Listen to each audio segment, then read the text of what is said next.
Hey, everybody. Hello. Good day. Good morning. You know that I am on time and I'm like feeling really good about my schedule when I use that video because when I'm not, I just go live and y'all catch me like putting in my earrings and stuff.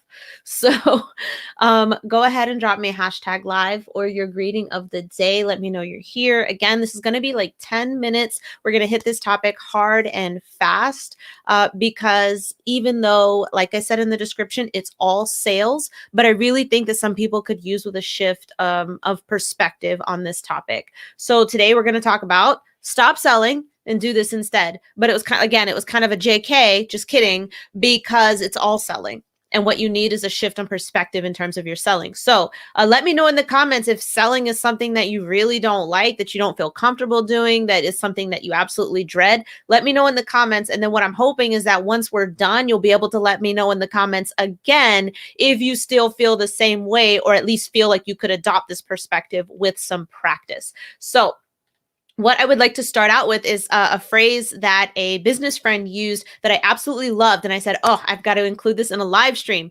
Shame marketing, shame selling. And this is something you may have heard me talk about before, but not with this particular title or label. I was talking about how some people will use emotional intelligence and neurolinguistic programming techniques to basically turn their prospect into a puddle and harm their decision-making process. So they're just like easily manipulated and they can just, sell to them and get all the monies, right? So that is basically shame marketing, shame selling.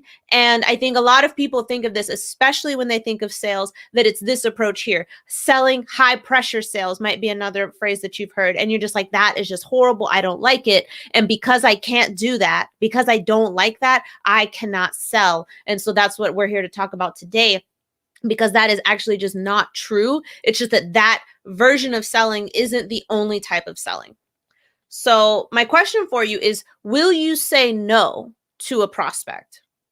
Do you feel like you can say no to a prospect based on who you've talked to with your coaches and your consultants and your past, your experience? Can you say no to a prospect? Do you really feel that you can? And I will tell you that when you step into that power of saying no to a prospect, you will feel glorious because you've disconnected from the outcome of the call. So this is like one of the first indicators. If you can get on the phone with someone and actually not offer to them, like listen to what they have to say, use your questions to determine whether or not they're a legitimate good fit for what you offer, and keep out of your mind, oh, I got to pay that bill, and oh, I haven't met my revenue goal yet and the month's almost over. Get rid of all of those thoughts and focus just on your prospect. When I do this, when I find those thoughts creeping in while I'm on a call, I remind myself, this is just to check to see if they're a good fit. And it's okay if they're not. I am doing them a huge service if they are not, and I say no.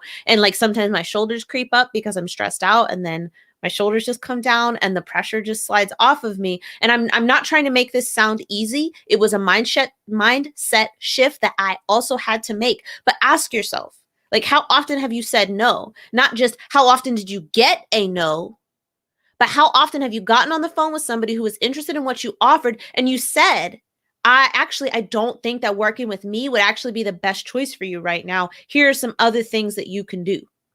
I have had plenty of calls end that way. And I think that that is absolutely okay, because oftentimes it's a not yet. But when that person is ready, who do you think they're going to turn to? Except at least first, the person who was honest with them when they're probably sure that other people would have definitely sold them. So that's a question to ask yourself. And so in terms of the shift that I'd like to offer you today, check for alignment between you and your prospect. When I'm no longer calling them, I used to call them strategy sessions. As of yesterday, I'm no longer calling them strategy sessions. I'm not calling them sales calls. I'm not calling them discovery calls. I'm not calling them clarity calls. I'm not calling them any of those things. I'm going to call them alignment calls or alignment sessions. And when I start off that call, I say for me and them to set the tone. The idea behind this call is not to sell you something. It's to check to see if what you need is in alignment with what I do for my dream clients. So so that we could potentially help you knock your business goals out of the park. And when I start our conversations that way, our alignment calls that way. I see something different on the camera after I'm done saying that, and they're just kind of like, oh, okay. And what has started to happen, I write this phrase at the top. I write it by hand at the top before the call, and then I say it out loud. I have prospects giving me everything that I want in terms of understanding, because it helps shift their mindset. I think it's a combination of my marketing, which is what you see is what you get. They get the impression that I am authentic and honest, that I will in fact say no to them. And because of that, when it comes time for me to ask my few questions, they give me more than enough to make that determination. They give me more than enough to make this determination. And so even at the very start of the call, I'm setting the stage for trust. And that is what selling is about. That is what genuine, authentic selling is about. It's not about, let me shove this offer in your face. It's not about, let me make you feel so horrible about yourself and what you're doing right now that by the end of the call, the only solution you can see is me. That is not what it's about. And I'm not saying that we don't clearly illuminate the client's current situation or the prospect's current situation and the cost of doing nothing. That's not what I'm saying. But you can tell just by their answers to your question whether or not you should even make your offer to this person. Would it be in their best interest to work with you? That's the real question. Not would it be in the best interest of your revenue or your bottom line. And if you, based off the first few questions, you're like, oh, this doesn't really feel like a good fit, then you have absolutely no need to super dive deep in the neurolinguistic programming techniques and the emotional intelligence manipulation. It's manipulation if it's unethical. Everything behind it is your intention, but you have no need to execute any of those skills, not on a deep level, if you've already determined that they're not a good fit for one reason or another. So check for alignment.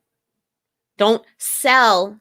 Check for alignment. Is what they need right now in alignment with what you love to do, with what you can get them the absolute best results for? And so part of this is, again, going back and learning a lot more about your audience, your ideal client.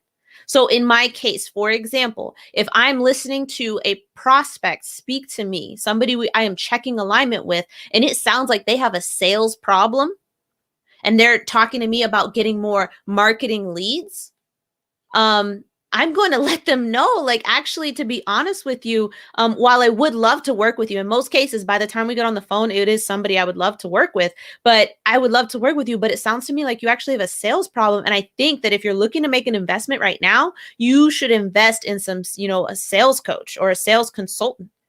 And then, maybe in like a month or two, once you iron out that sales process, we can come back and revisit this supernova personal brand that will bring you even more leads. But if we work on this and you attract more leads and you cannot sell to them, and that is the type of advice that I give. And I have sales coaches and sales consultants that I can refer, and I offer that, hey, I actually know a few. Would you like me to connect you?